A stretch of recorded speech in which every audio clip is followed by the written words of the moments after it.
Hey everybody, Charlie R2 here, and welcome back to the Great Ace Attorney Chronicles. When we last left off, we finally got Mr. Egbert Benedict, or Ashley, whatever his last name was, Grayson, and now Ashley Middleton or Milton.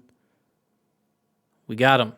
So now he's going to tell us why he thinks Gina shot Mr. Windibank. Let's go ahead and proceed. You will explain to the court precisely what you saw at the very moment the defendant allegedly shot the victim. Nothing would give me greater pleasure. Theatrics much? Witness testimony. The moment of the shooting. While these ruffians were jostling with a broker, I was still near the entrance of the shop. When Windibank threw Nash over the counter, I felt a sharp pain in my arm. I pursued the man, but he shut himself in the storeroom. I could see him through the peephole in the door, though. The accused, in a black coat, shot the man in the back as he was trying to flee to safety. I saw the blood splatter all over that wretched girl. Then she tossed the gun out of the peephole, so I picked it up and made my escape. Why would she do that? Good gracious, this is quite extraordinary testimony. You claim, sir, under oath, to have clearly seen the defendant pulling the trigger.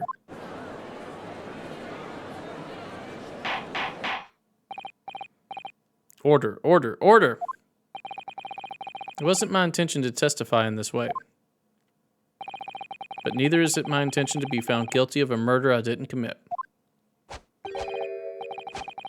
So you see, my hand has been forced. I tell the truth now as an act of self-preservation. The truth? Until now, the prosecution was completely unaware of these details.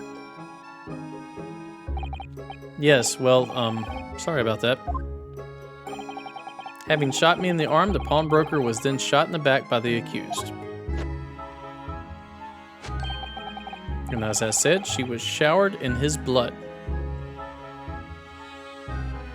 I mean, she only shot... That doesn't make any sense.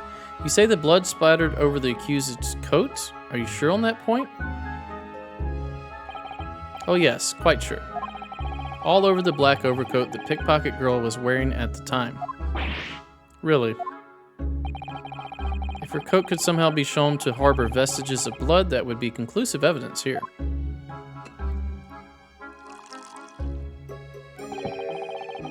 Such an investigation is entirely possible, my lord. What? Only very recently, a German scientist has developed a technique to identify human blood. So here's to true science, not some amateurish detective's dubious foray into the world of chemistry. There's nothing dubious about Hurley's work. His ideas are all sound. Ideas are of no use to us here in science, as in law, theories must be proven before they stand.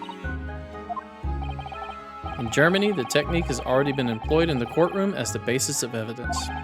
Scotland Yard has a small quantity of the chemical reagent used. With your lordship's permission, we could shatter all vestiges of doubt within minutes. This doesn't look good, Bruno. Why not? Because we know that coat is covered with blood. Well, we know, don't we, that there's blood all over the front of Jenny's coat. If they test it with their chemicals... Oh, help, you're right. I was forgetting about what happened yesterday. Don't move, Jenny. I'm going to shoot.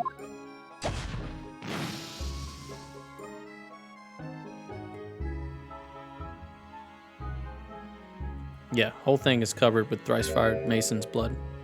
We're going to have to prove that that's his blood. If that's not Mr. Windibank's blood, that stain is from 2 months ago. That's Mr. Mason's blood, from when he was stabbed by McGilded, who was wearing the coat at the time.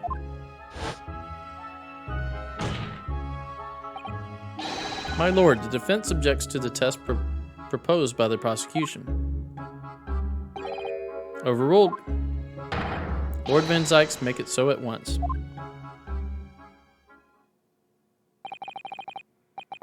With pleasure, my lord. And while we await the results, the defense may proceed with the cross-examination. Once they find that blood on the overcoat, Gina will be... Counsel. Yes, my lord. Your cross-examination. Of course, my lord. If this cross-examination doesn't go well, if I don't manage to uncover some decisive evidence or a really compelling clue now, I have a very bad feeling about the outcome of this trial.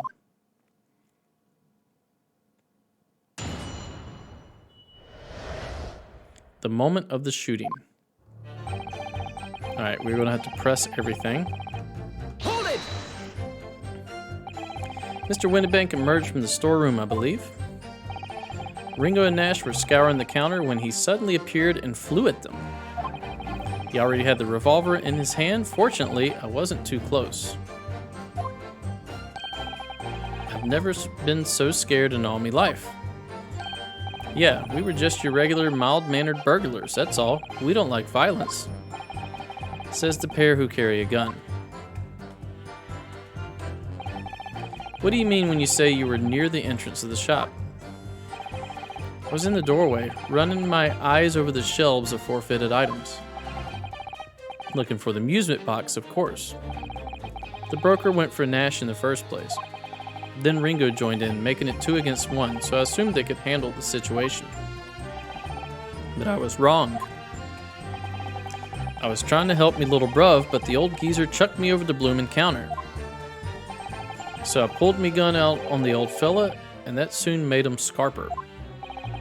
The pair of you sitting upon the poor defenseless pawnbroker together. Shame on you. Sorry, Gov. When Windibank threw Nash over the counter, I felt a sharp pain in my arm. Hold it! You mean that's the moment you were shot? Yes, though I didn't immediately realize what had happened, of course. Things crashed to the floor from the counter as the 3 men were brawling. It was at exactly that moment that it happened, so I didn't hear the gunshot. And the bullet went on to strike the calendar in the wall behind you. So it would appear. When I looked at my arm, I saw it was bleeding badly, so I wrapped my handkerchief around it. Seeing as how I couldn't explain what happened to a doctor, I had no choice but to wait for it to heal. I didn't imagine it would still be bleeding 2 days later. Did Mr. Windibank intend to shoot you, do you think? Well now, I don't imagine he even noticed I was there, to be honest. Perhaps the gun went off accidentally. Anyway, it didn't quite strike home. When I pulled me gun on him, he tried to shove me out the way. And then he scarpered through that door in the back.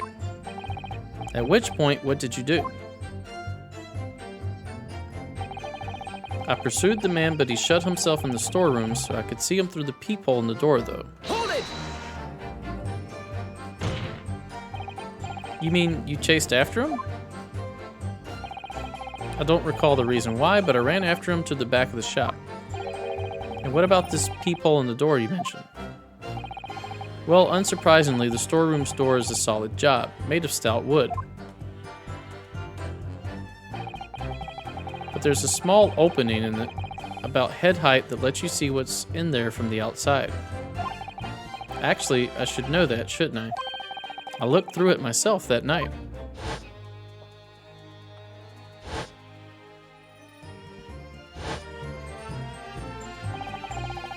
And what about you burgling brothers? Did you see what went on through this peephole as well? Not likely, Gov. Didn't see nothing of the sort, Gov. I doubt these 2 buffoons were even aware of the peephole's existence. So the Skulkin brothers were there, but they didn't see the killing of Mr. Windibank take place. Inside the storeroom, I could see the broker and that young girl standing there. The defendant? Yes, though neither of them noticed that I was looking. The girl raised her gun and pointed it straight at the man. And then, what did you see next? The accused in a black coat shot the man in the back as he was trying to flee to safety. Hold it! Yes, when the crime was discovered, the defendant was found with a gun in her hands. But that was Mr. Windibank's gun, from which only a single bullet had been fired. And as we've already established, Mr. Graydon, that bullet was fired at you. Ah, but no, it wasn't the broker's gun that the pickpocket girl had when I saw her. Yes, the bullet from Windibank's gun grazed my arm, and yes, the Skulkin's gun grounded the detective. But this was another gun entirely, a third gun. The broker's gun was not the murder weapon, so clearly there had to be a third firearm involved. In other words, the accused must have had her own gun with her at the time. Objection! But no other gun was found at the scene. Ha ha ha ha ha. Calm yourself, counsel. Sorry? You must consider the events in order. At first I saw the broker and the girl glaring at each other, but then all of a sudden, the broker turned to run. And it was at that moment that the little gutter rat shot him in the back. A chilling image, I must say. But definitely not what happened. I saw the blood spatter all over that wretched girl. This is not going to be good. All over her? Yes, through the peephole. I saw it clearly. Of course, the stains are invisible now, what with the coat being such a dark color. But I assure you, that garment is sullied with the victim's blood. Well, it is sullied with blood, that's for sure. But it's not Mr. Windibank's blood, is it? No, that's right. It's Mr. Mason Milverton's blood from when McGilded stabbed him 2 months ago. It's a lot of M's. So annoying. If they'd only accept Hurley's chemical analysis, we could prove that. But they won't, so unfortunately, we can't use it as evidence to support our cause. Father. You Winnie the Pooh now? Then she tossed the gun out of the peephole, so I picked it up and made my escape. Hold it! Did I hear you correctly? She threw the gun out of the room? That's right. After the broker fell to the floor, she started walking over. Over to where exactly? In the direction of the storeroom door, to where I was watching. Of course, I quickly retreated, and then the girl dropped the gun through the peephole onto the floor on my side of the door. But why on earth would she do such a thing? I couldn't tell you. Perhaps she was hoping to distance herself from the murder weapon. Without thinking, I went and picked it up. I suppose I was worried about just leaving it there in case any more tragedies took place. So it was you, in fact, who took the third gun from the scene of the crime? Yes, it was yours truly. Huh. I left the clear up to my lackeys and left. Clear up? We'd made a bit of a mess around the counter, so Mr. Whistle and Flute here told us to tidy up. He thinks it's our bloomin' mum sometimes. Well, I was paying you enough, by God. Tell me, Mr. Graydon, when you left the pawnbrokery that night, was it by any chance with the second disc in your jacket pocket? You're like a bull at a gate, aren't you? Ooh. Oh, what's going on here? Excuse me. Gentlemen.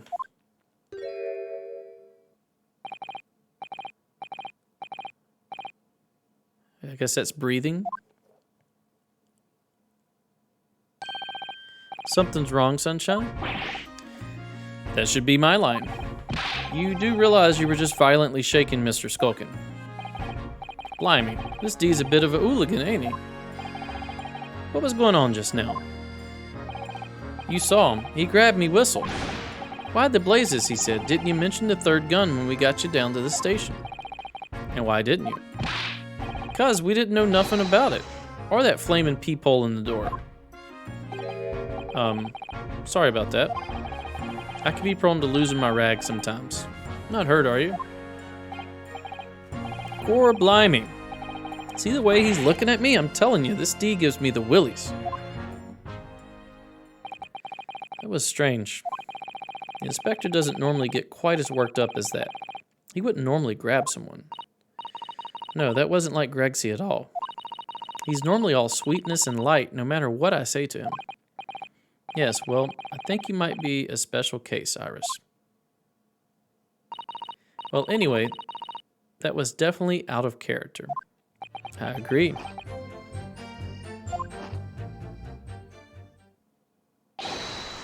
My lord, requesting your lordship's permission to interrupt the cross-examination. All right, here's the coat, right?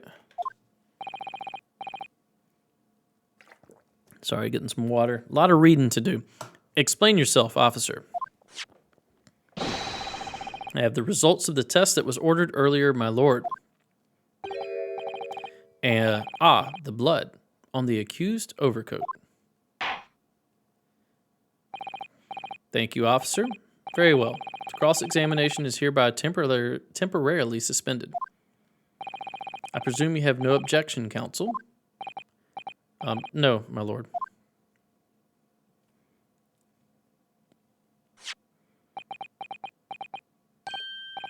Well, there you have it. The report, please, Inspector. Yes, sir. Traces of human blood were found on the overcoat of the defendant, Miss Gina Lestrade. From the extent of the stains, it would appear that they were the result of spattering following a gunshot wound. No, it wouldn't. End of report. It absolutely wouldn't. Somebody call Dexter in here so he can read the blood spatter. Goodness me. Oh, you just, did a full twirl. What's that called, a pirouette? See, what did I tell you? Objection! No, the blood on that coat was not Mr. Windibank's. What on earth makes you say that, counsel? The coat originally belonged to Magnus McGilded. Just before his coat was deposited at Windibank's, McGilded had fatally stabbed Mr. Mason Milverton. So the blood on that overcoat is the blood of the brickmaker from the omnibus case. Objection! Well, the dead cannot speak. Isn't that right, my Nipponese friend? Sorry? Uh-oh. More wine. 2 months ago, in this very courtroom, did you not argue fervently for McGilded's innocence? And yet, now that the man is dead, you brand him as a murderer. Your conduct shatters any shred of respect you may have earned for yourself in this country. Hard, but that was... Call it a bally disgrace. Treachery, that's what it is. How to determine whether the blood on the coat is 2 months old or not? Even a stereoscope couldn't help the answer to that problem pop out. It can't be done. But we use Mr. Sholmes' specially formulated chemicals. Mr. Sholmes is a detective, not a chemist. Can he be both? Would you put such faith in a chemical formula devised by me, for example, when I'm a communications officer? I held out Piorsky to starving boy and he ran away crying. What? What is he even talking about? Sherlock Sholmes is barely more than a figment of the public's imagination. His name carries no weight in this courtroom, no weight at all. How could you say that? Victory is sweet indeed. This proves that my testimony is the whole truth from start to finish. No, it's not. How do you arrive at such a conclusion, sir? As the witness said, the accused coat was spattered with the blood of the victim. The only way Mr. Graydon could possibly have known that fact is if he saw it happen. In other words, his testimony is solid and the conclusion is singular. It was the accused who shot the victim in this case. That is the whole truth. No, it's not.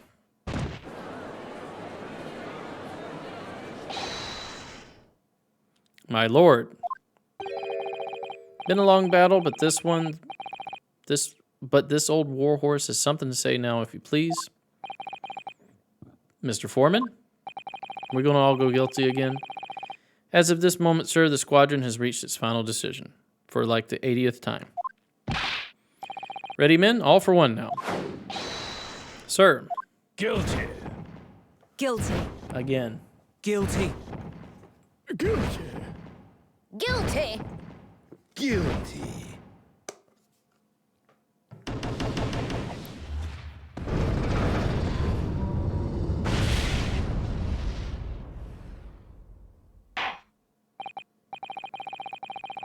Well, it would appear the ladies and gentlemen of the jury have reached a unanimous verdict.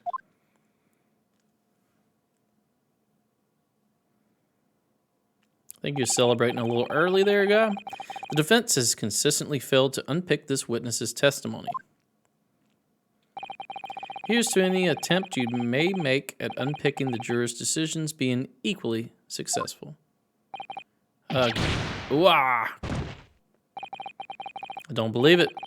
After I've come so far, how is it all unraveling on me so fast? Because drama.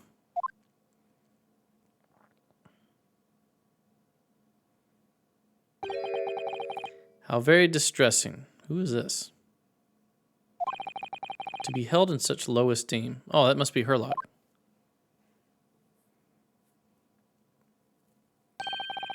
Wouldn't you agree, Mr. Naruhodo? Wait a minute. That's a Bobby. Officer? You've delivered the report now. That will be all. Thank you. Oh, it's a bailiff. It occurs to me with some regularity, Mr. Naruhodo, that scientific truths are determined not by science, but by none other than the human mind. I know that voice. Is that somebody dressed up? Is that Herlock? Am I going mad? Ah! Yep. Oh, see, now his, like, character model is completely changed. Mr. Sholmes! What? What is the meaning of this? Order, order, order! What business do you have here, detective? The last I heard, you were recuperating in hospital. As well I would be had I not been set upon an errand. What errand? Hurley, it's really you. You're awake at last. Yes, good day, Iris. It appears to be rather late to rise. I appear to be rather late to rise. My apologies. Now, my lord, if you will humor me. In what manner, sir? I have something of great importance I wish to give to the young lawyer over there. I need no more than 5 minutes. Would you be so kind to spare us the time? What do you say to this, Lord Van Zykes? This trial has taken many hours of the court's time, having spent so long already. Exactly, having spent so long already, we don't want to go wasting any more precious time. As I was saying, having spent so long already, it would seem churlish to deny the defense a mere 5 minutes. Eek. Very well then, counsel, you have 5 minutes. What you gonna tell us, Hurley? Oh, he changed clothes in that amount of time? My dear fellows, I apologize for my tardy arrival. Mr. Sholmes, are you all right now? Ha ha ha ha. All right? I'm all wrong. Sorry? I've only just managed to summon the strength to stand, man. I asked the judge for 5 minutes. But I fear that even that may prove too much for me. Pray forgive me should I pass out. Let's make this discussion as short as possible. Hurley, this place is full of idiots. That's what I've been saying, Iris. None of them can see how wonderful your chemical blood analysis is. Ah well, that concoction of mine was really just a bit of sport to assist me in my investigations. I never took the trouble to refine it for appraisal by the scientific community, an oversight on my part. Right, modesty? Surely not. But enough of that. I'm here to give you this, my dear fellow. What, lunch? What is that? A lavender furoshiki wrapping? I don't know what a furoshiki is. A leaving present from Miss Usato. Aww. From Miss Usato? Let me guess. This is like the key evidence that's going to throw the case in our favor. If possible, matters were to be settled without me giving you this. Those were her instructions when she asked me to do her this favor. I don't understand. His eyes just did like a weird twitch just now. Miss Susato foresaw today's events, I believe. She knew that the culprit would attempt to escape justice by means of both devious and underhand. And that you, Mr. Naruhodo, fighting fairly as you are wont to do, would find yourself in considerable peril. At that very moment of crisis, you were to be given this small parcel. Those were the dear lady's instructions. A leaving present from Susato-san. Whatever could it be? Oh, that's the cat door gun, right? What is it? Wait, why would she give us a cat door gun? Are we supposed to just escape? Oh, it's the machine I made. Ah. Yeah, rather than make a door, she made a gun that makes doors. Meow. Look, I use this. It's my latest invention. What is that? I call it the cat flapomat. It can make a cat flap for a little furry friend like Waggy in seconds. I call it a MacGuffin. What's Susie up to? Miss Susato muttered the following words before she left. I'm a failure. I don't deserve to be a judicial assistant. What? Did she say something like that?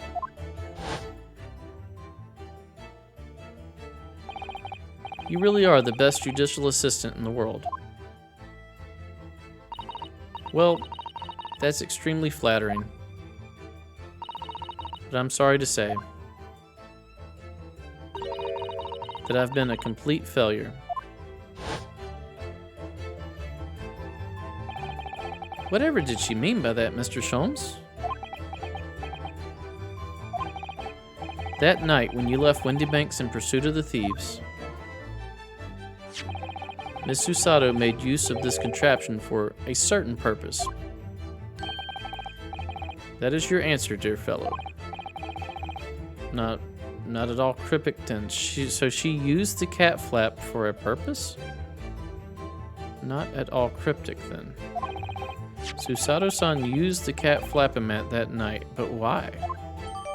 The cat flapomat has been entered into a court record. A small, compact machine for the rapid creation of small flaps in larger doors. Oh. Oh! Well, this is it then. This made the peephole that the guy was talking about. She threw the gun, the one that we looked through to see her.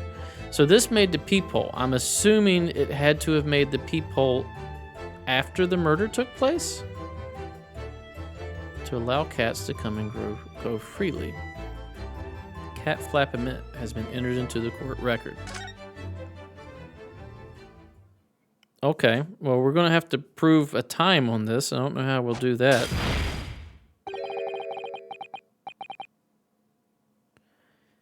Five minutes is over. Hold on, we got to look at the cat flapomat.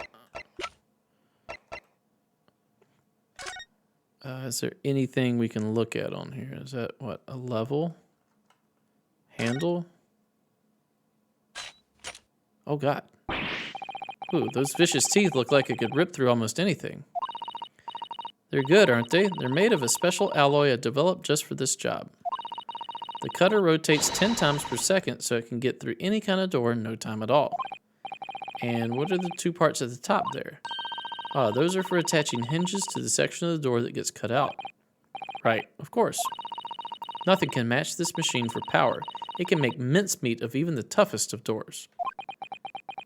Toughest of doors, yep. Sounds so charming and friendly when you say what it's for, but feels like the reality of the cat flapomat is that it's a grim weapon of door destruction. Wagahai is so adorable, there's nothing I wouldn't do for him, even developing deadly weapons. Sounds like my daughter. She loves cats. Okay, so is there anything else to look at on this? I don't think so. All right, let's go back. How is that entered into court record when she just gave it to us? Your 5 minutes is over. We're out of time already?